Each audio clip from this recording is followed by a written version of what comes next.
mati. Dokter yang memvonis itu pula mati duluan. Kalau tak mati, kata Allah, tidak mati. Makanya jangan bersedih, karena Allah, kita sayang sama Habib Mahdi.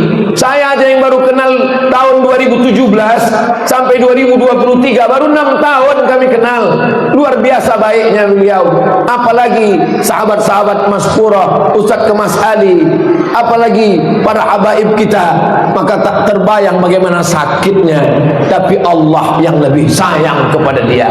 Jangan habiskan air mata melihat orang yang sudah meninggal dunia. Kenapa? Karena kata Imam Junaid Al-Baghdadi, mereka sudah melihat 3. Mereka sudah melihat malaikat maut, mereka sudah husnul khatimah, dan mereka sudah merasakan sakaratul maut. Kita malaikat maut belum nampak, husnul khatimah belum pasti, sakaratul maut belum lewat, status kita STJ, status tak jelas.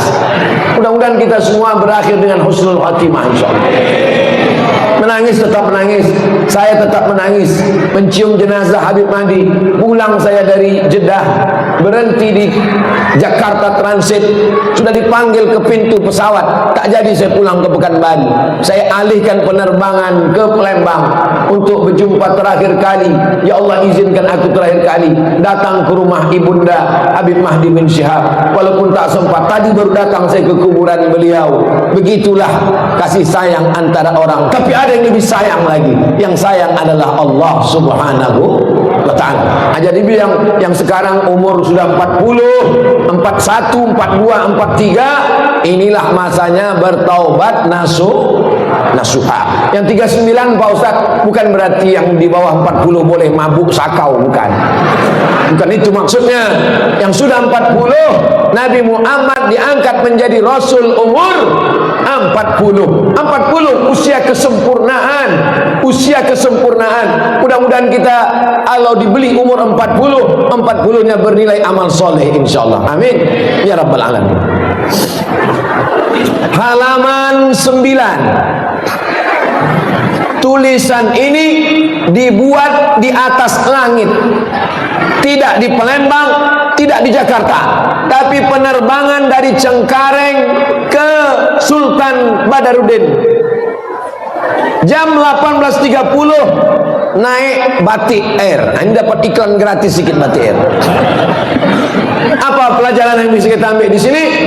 Kalau di pesawat jangan tidur. Yang mau ditegur nih siapa? Ustaz Somad. Ustaz Somad asal bergerak pesawat tidur. Sampai pramugari yang membangunkan. Bangun sayang. Tolong yang itu tadi jangan diupload, nanti didengar istri saya di rumah. Menulis, walaupun di atas pesawat menulis. Ada seorang ulama Mesir, jabatannya Syekhul Azhar, namanya Syekh Abdul Alim Mahmud, dapat gelar doktor dari Sorbonne, Paris, Perancis, terbang dari Kairo ke Bombay, India. Dia sempat menulis autobiografi. Judul kitabnya Alhamdulillah Hadihi Hayati.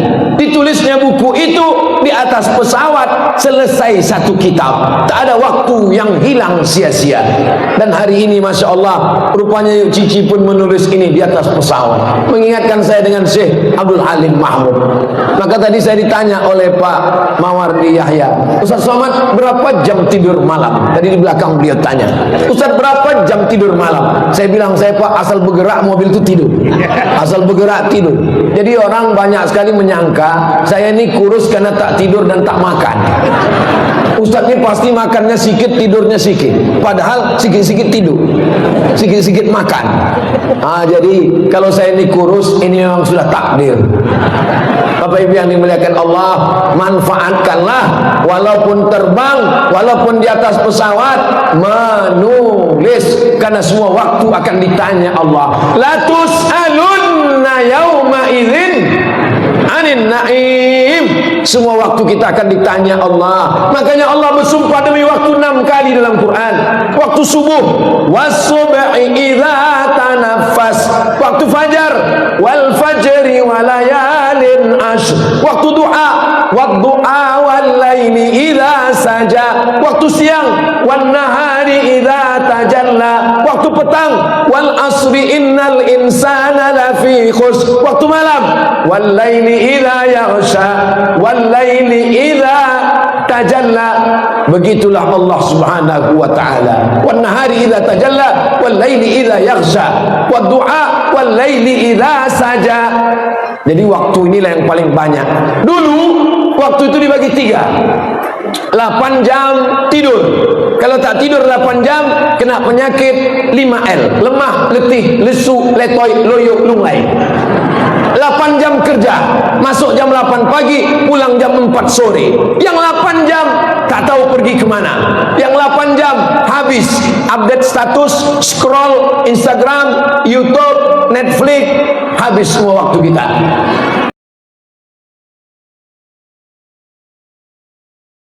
Mudah-mudahan semua waktu kita bisa dipertanggungjawabkan di hadapan Allah Subhanahu wa taala. Amin ya rabbal. Ini Pak Ustadz kalau dibaca satu-satu kapan selesai? Kira-kira menjelang subuh lah. Saya sedang berdiri aja 60 menit, apalagi duduk. Halaman 11.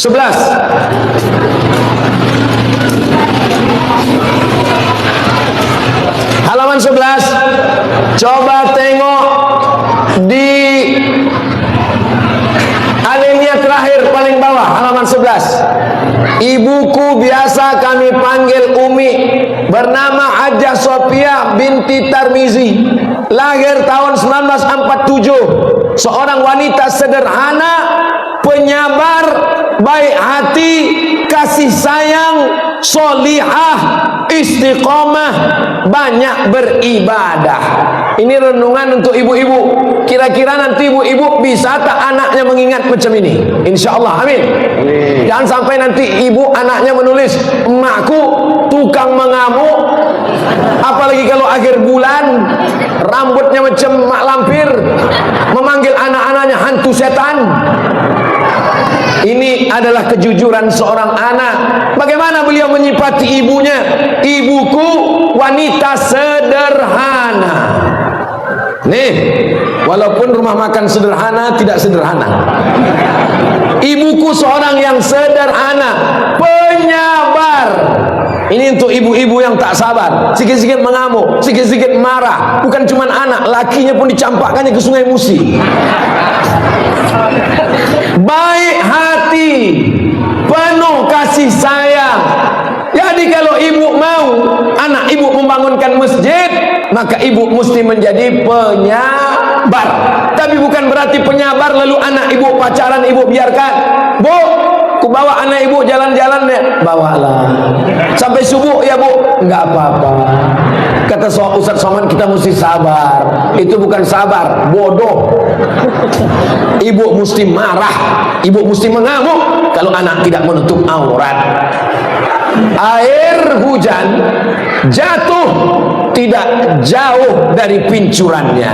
Buah jatuh tidak jauh dari pohonnya, kecuali buah itu jatuh ke sungai atau dilarikan burung. Jadi kalau bapak ibu melihat Yuk Cici, Ibu Kartika Sandra Desi sederhana, itu adalah contoh dari ibunda Umi Hajjah Sophia. Mudah-mudahan ibu-ibu semua baik-baik, sabar-sabar, sehingga anaknya pun menjadi anak yang baik insya Allah. Amin. Bagi yang lajang-lajang, carilah istri yang sifatnya macam ini, yang baik-baik. Yang udah menikah, jaga-jaga ajalah yang lama tuh.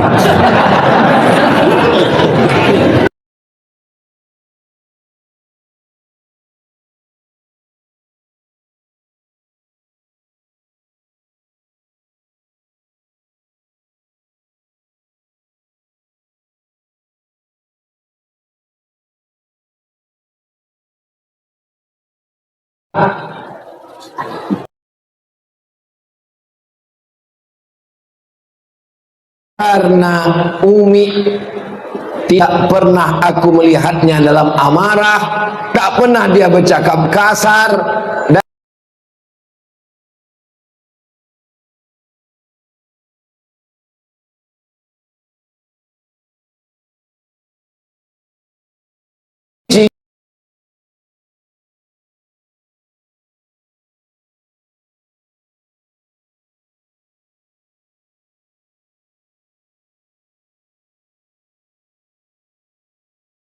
kondisi ayah beliau meninggal dan ibu sebagai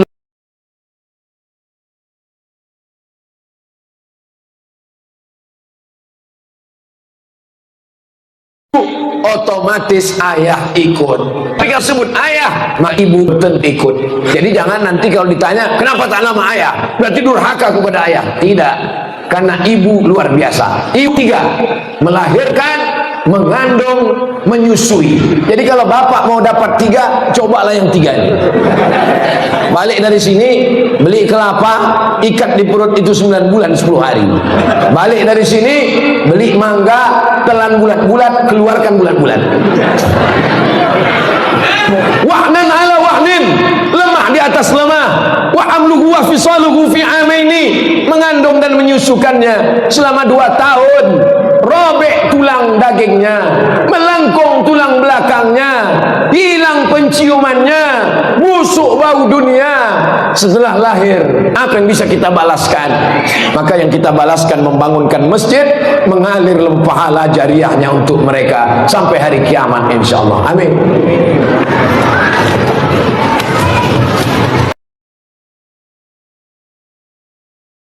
Sebagai cuplikan, ibarat nonton film, ini cuplikan pendeknya supaya nanti termotivasi. Bisa, tapi beliau ingin sesuatu yang kalau sudah meninggal bisa mengalir sebagai amal jariah.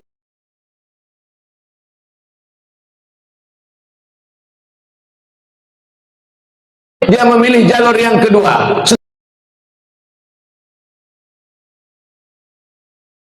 Setelah dia punya duit, dia bangun masjid, dia bagikan makanan, dicetakkan buku.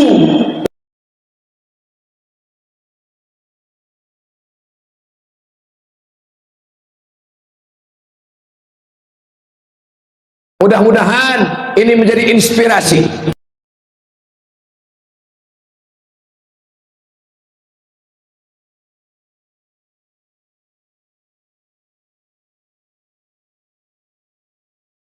Toyo. Motivasinya langsung. Jadi siapa mahasiswa-mahasiswa di kampus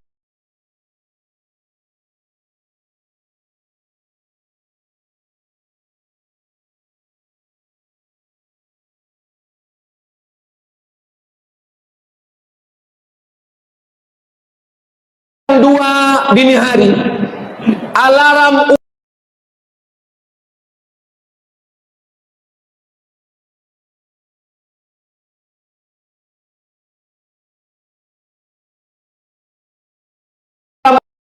Umi berbunyi dan dia bangun, terdengar sayup suara tangisnya mengadu kepada Allah Subhanahu wa ta'ala. Jadi kalau ada yang bertanya-tanya, Umi model apa yang dibangunkan anaknya masjid?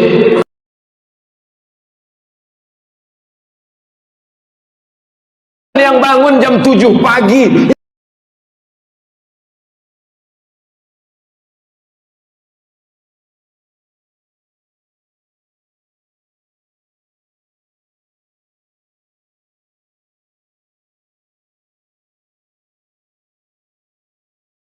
sukses, mintalah melalui sambungan langsung jarak jauh SLJJ, bebas gangguan. Siap?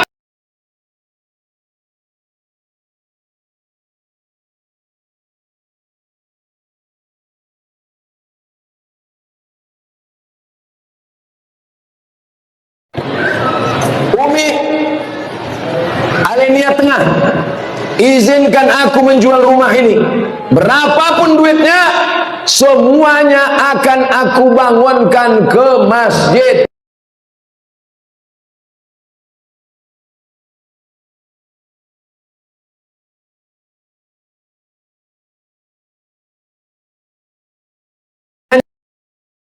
Modal awal dilanjutkan dengan yang lain, menjual rumah sendiri untuk membangun rumah Allah.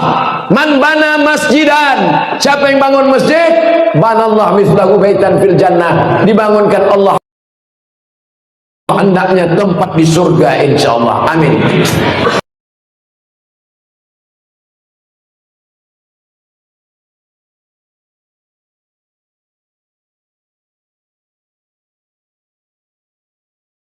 Apa kata hikmah? Lisanul hal afsah min lisanil maqal. Perbuatan lebih menyentuh hati